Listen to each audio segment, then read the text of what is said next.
आज श्रीमद् भागवत गीता के द्वितीय अध्याय में स्थित प्रज्ञ के विषय में भगवान कृष्ण अर्जुन से कहते हैं, यानी अर्जुन प्रश्न करते हैं भगवान से कि स्थित प्रज्ञस्य का भाषा समाधिस्थस्य केशव स्थित धी किम प्रभासेत किमासीत ब्रजेत किम।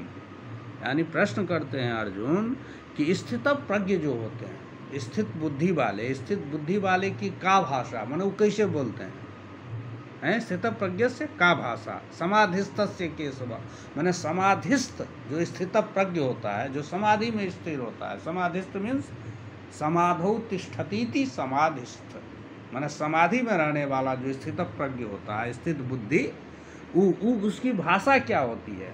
और स्थित धी किम प्रभाषेत, और स्थित धी माने स्थिर बुद्धि वाले, किम प्रभाषेत वो क्या बोलते हैं या कैसे बोलते हैं। किम आसित वो कैसे बैठते हैं, और ब्रजेत किम और कैसे वो चलते हैं, यानी उनका आहार व्यवहार कैसा होता है। सामान्यतया ये अर्थ हुआ। तो भगवान कहते हैं कि प्रदहाति जदा कामान सर्वान पार्थ मनोगतान आत्मन्येवात्मना तुष्टः स्थित प्रज्ञस्तदुच्यते। तदुच्यते कहते हैं भगवान की स्थित प्रज्ञ हम उसको कहते हैं जो प्रदहाति जदा कामान सर्वान पार्थ मनोगतान। हे पार्थ, जब मनोगतान सर्वान कामान प्रदहाति, जो व्यक्ति अपने मन में उत्पन्न होने वाले, यानी मनोगत जितने भी काम है, काम माने वासना, इच्छा, काम माने इच्छा, तो अपने मनोगत सभी इच्छाओं को जो त्याग देता है, प्रजाहाति माने त्यजति, माने जो त्याग देता है, ठीक है।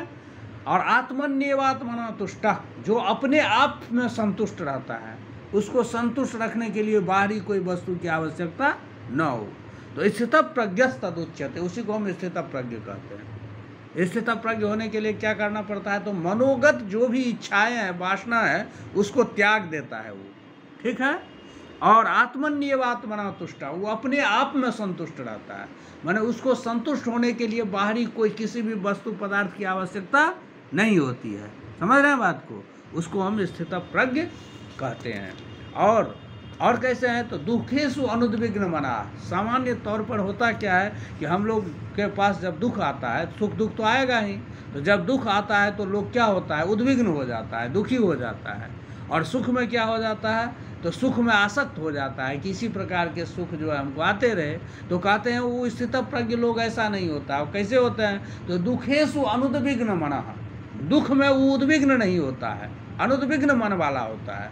दुख में भी उसका मन जो है उद्विग्न नहीं होता है, समझ रहे हैं। सुखेषु विगत स्पृहा, और सुख में भी उसकी स्पृहा नहीं होती है कि हमको सुख ही प्राप्ति होते रहे। और बीत राग भय क्रोधा, और जिसका बीत मन नष्ट हो गया है, राग मन प्रेम, भय मन डर, और क्रोध, तो बीत राग भय क्रोधा, जिसको राग भी, राग मन अनुराग, आसक्ति, प्रेम, ठीक है, वो भी नष्ट हो गया है।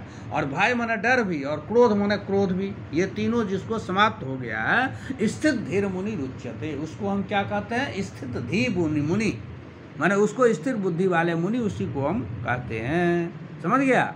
और जह सर्वत्रा नभिस्नेह तत्तत् प्राप्य शुभाशुभम नाभिनंदति न द्वेष्टि तस्य प्रज्ञा प्रतिष्ठिता। हे अर्जुन, उसकी बुद्धि जो है स्थिर हो जाती है, प्रतिष्ठित हो जाती है।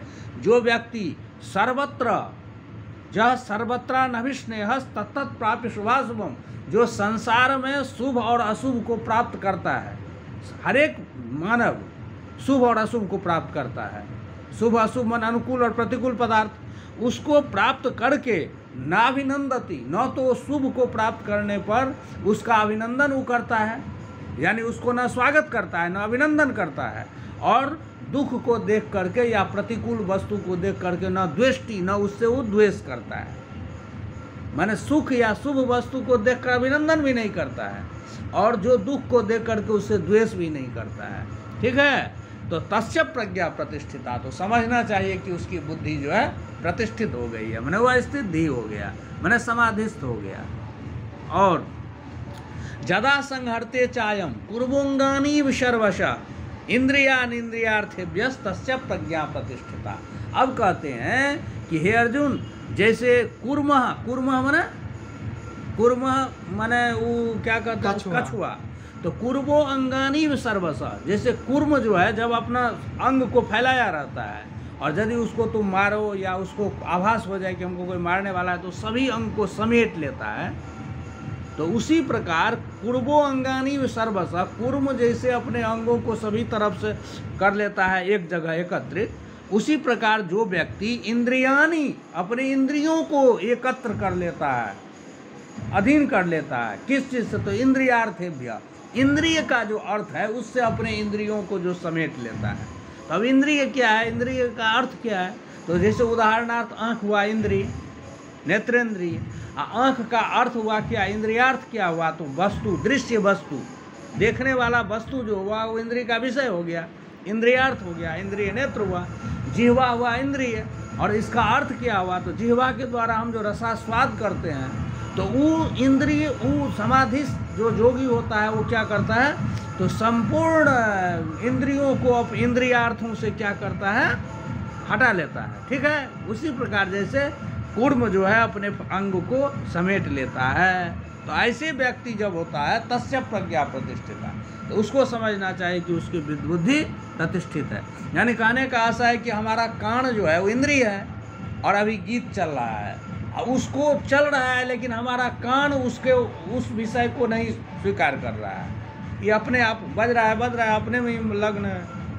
तो इसी प्रकार जीह जो है स्वाद से अलग हो जाए, नेत्र जो है दृश्य पदार्थ से अलग हो जाए, तो इंद्रिय जो है इंद्रियार्थ से हटा करके इंद्रिय को और जो एकत्र कर लेता है, नियंत्रित कर लेता है, उसकी बुद्धि प्रतिष्ठित हो जाती है।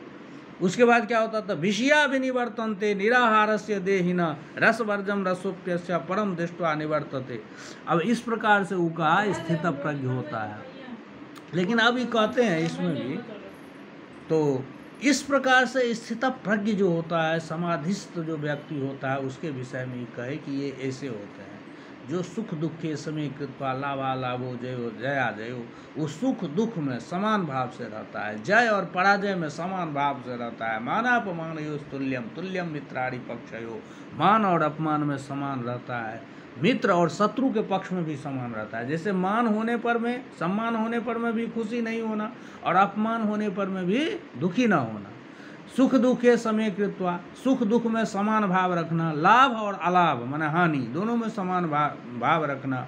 हाँ, मित्रारि पक्षयो, मित्र पक्ष हो या शत्रु पक्ष हो, दोनों में समान भाव रखना। इस प्रकार की बुद्धि जब हो जाए उसी को हम स्थित प्रज्ञ कहते हैं। समझ गए ना?